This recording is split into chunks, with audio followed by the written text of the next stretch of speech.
8 വർഷം കൊണ്ട് വരുന്നു. എല്ലാം സാധിച്ചിട്ടുണ്ട്. അങ്ങനെയൊന്നുമില്ല. നമ്മൾ വരും, നല്ലതുപോലെ പൊങ്കാലയിടും, പോകും. വിചാരിച്ച കാര്യങ്ങളെല്ലാം നടന്നിട്ടുണ്ട്. നല്ല സന്തോഷമുണ്ട്. അസുഖമൊക്കെ കുറവുണ്ട്. വർഷത്തിൽ എല്ലാ പ്രാവശ്യവും വരും, കഴിച്ചിട്ടുണ്ട്. എല്ലാം വരുന്നുണ്ട്, സ്ഥിരമായിട്ട് വരുന്നതാണ്. നടന്നിട്ടുണ്ട്. നമ്മളെ വിഷമങ്ങളൊക്കെ മാറും. ഈ ഒരു വർഷം ഈ ഇതിലങ്ങ് നിൽക്കും. അടുത്ത വർഷം ആകുമ്പോഴത്തേക്ക് പിന്നെയും വരും. സമാധാനമാണ്. എത്ര വരണ്ടെന്ന് വിചാരിച്ചാലും ആ സമയമാകുമ്പോൾ നമ്മൾ വന്നു പോകും. എനിക്ക് സാധിച്ചിട്ടുണ്ട്.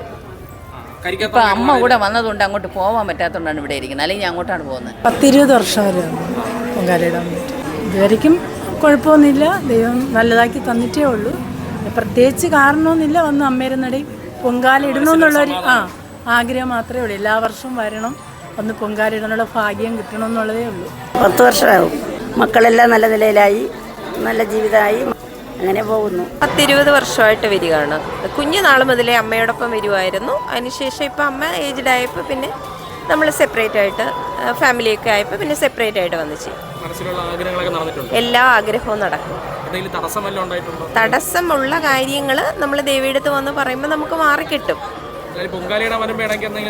ഇല്ല, അങ്ങനെയൊന്നും ഉണ്ടായിട്ടില്ല. ഇപ്പം എനിക്ക് തന്നെ ഇപ്പോൾ വയ്യായികയാണ് എങ്കിൽ പോലും രാവിലെ എല്ലാ ജോലിയും നിമിഷം കൊണ്ട് ചെയ്യാൻ പറ്റി. കാരണം ഒറ്റയ്ക്കേ ഉള്ളൂ. അപ്പോൾ ആ ഒരു കാര്യം ദേവി സാധിച്ചെന്ന ഭയങ്കര ഒരു അനുഗ്രഹമാണത്. തീർച്ചയായിട്ടും സന്തോഷവും സമാധാനവും.